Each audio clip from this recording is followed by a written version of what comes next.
Most business owners think a good thumbnail is one that gets clicks, and yeah, clicks are great, but what's the point of getting 10,000 views if none of them book a call? I have generated over 200,000 long form views and thousands of dollars directly from YouTube without a single viral video. And I can tell straight up, the thumbnails that get the most clicks are not the same thumbnails that close high ticket clients. So in this video, I'm going to show you how to create thumbnails that don't just get clicks, but pre-qualify your audience, speak directly to ICP, and doesn't attract unqualified leads. So you never have to post another video that gets views but doesn't book any calls ever again.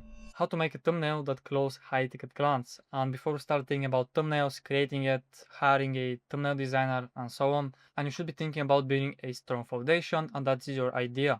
You need to already have an idea in your head before you make thumbnail. And here's a checklist that you should follow before every thumbnail is to take 12 to 15 high quality pictures. Most phones get the job done.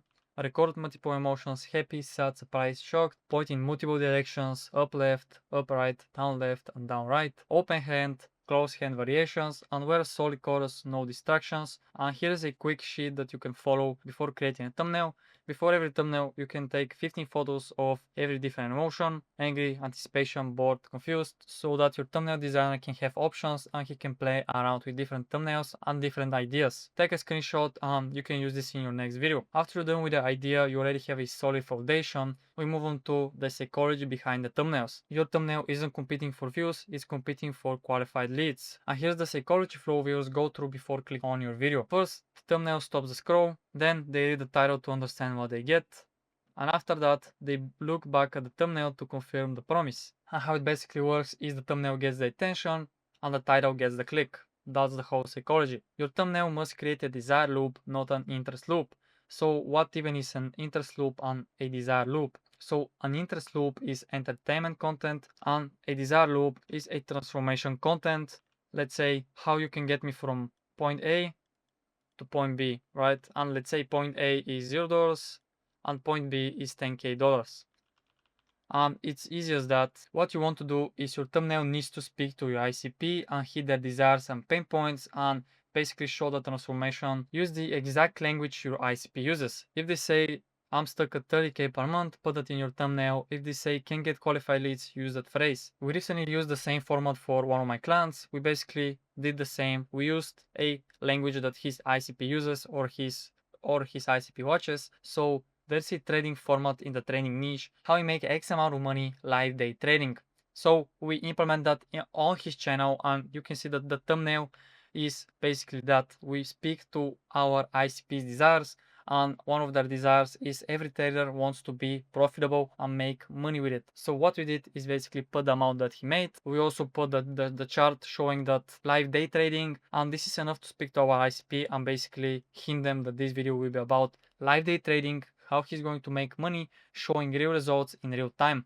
Since showing your expertise live is the best way to build trust and show that you know what you're talking about. And the thumbnail asks a question and the title answers it. And you want to address your ICP pain points, desires, fears, and motivators that is going to drive clicks. And here's a rule of thumb that you should follow with every video is the thumbnails is 80% strategy or psychology and 20% design. The thumbnail needs to be super clear, even a 5-year-old would understand it or a 70-year-old grandma. You want to make your thumbnails easy to understand it, and when you just look at it, you know what you're talking about. Now we move to the third step. The thumbnail should grab attention. The 3-element rule: make it easy to understand.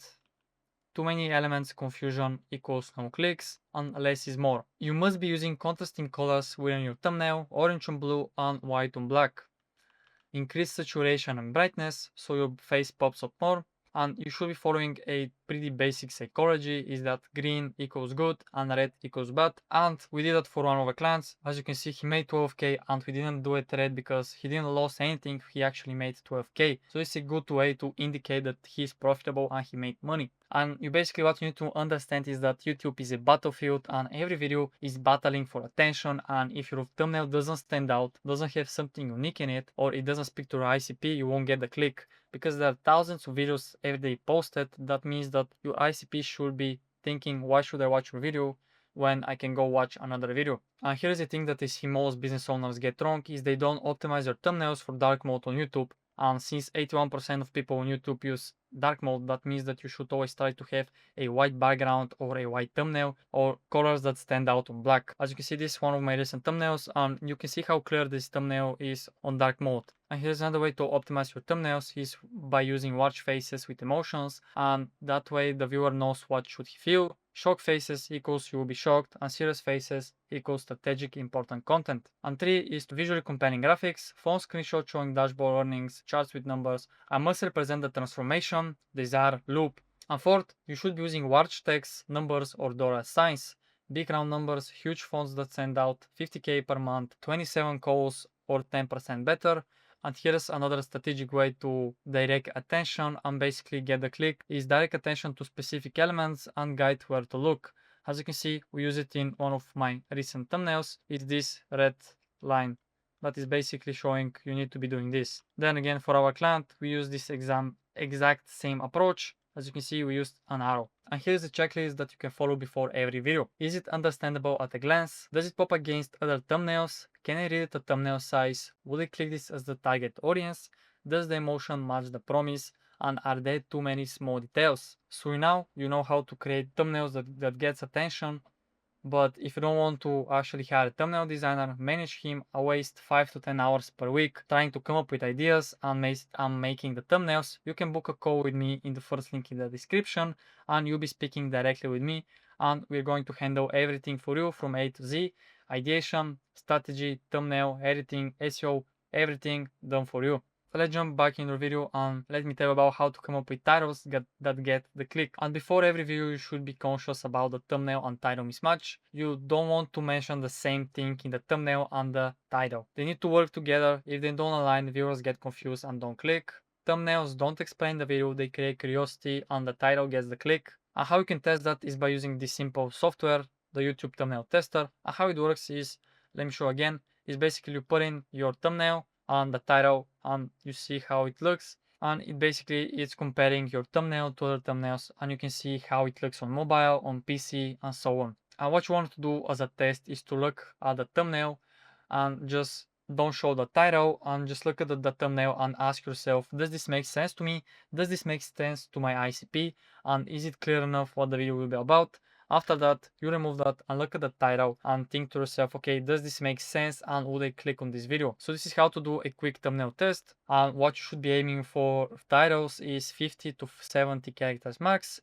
This is what we do at Channel Flow. We test 3 to 5 thumbnail variations before we make the video. And how you should be coming with titles is look at adjacent niches for proven titles that are doing well and see how you can implement it in your niche. So I don't want to leave you confused of how to come up with titles and see which works and which doesn't. I've given you 50 proven titles that we use at Channel Flow, and normally only our clients get this access. So screenshot them and use them in your next video. These are proven data titles.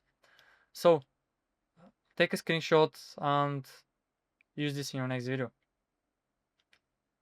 Yeah. Now let's move on to metrics that actually matters. So first is don't track CTR. What you should be tracking is the views, not your CTR, since CTR can grow over time, and basically there have been cases where in 3 months the CTR is growing by 5%. What you should be tracking is views from browse, search, and suggested, and browse is the most important feature. So this is basically when you open YouTube, come on YouTube, and this is the browse feature, right? Your video is on the browse and you can see all kind of different videos. And if your video is in the browse, that means that the video is doing great and is being pushed by the algorithm. Then you have search. Search is basically when you type in the search box how to handle objections, and you see when you search it, the first view that comes up is this, which means that this video is ranking views from search. And here's suggested, which is the hardest to optimize and is the most valuable metric. And you shouldn't be looking at CTR. Again, it's less important than these 3 breakdowns. Again, you should be focusing on views over CTR percentage. Some videos need time. CTR can rise over months. A 3% CTR that generated 5 calls beats a 10% CTR with 0 calls. So that's exactly how to create thumbnails that close high-ticket clients. You now have the psychology, the testing process, and the exact examples. You need to start creating thumbnails that fill your calendar with qualified sales calls. But here's the reality. Creating strategic thumbnails is just one piece of the puzzle. You also need the right video topics, the right scripts, the right SEO strategy, the right content ecosystem, and the right systems to turn views into calls consistently. That's why I want you to click the first link in the description right now and book a call with me. So if you're a business owner, coach, consultant, or an agency owner who's serious about turning YouTube into a source of high ticket clients, click the first link in the description and book a call with me. Now you know how to create thumbnails that close high ticket clients, but how do you actually come up with great video ideas? This is exactly what I break down in this video on screen right now. Go ahead, watch it, and I'll see you there. Peace, I see you in the next one.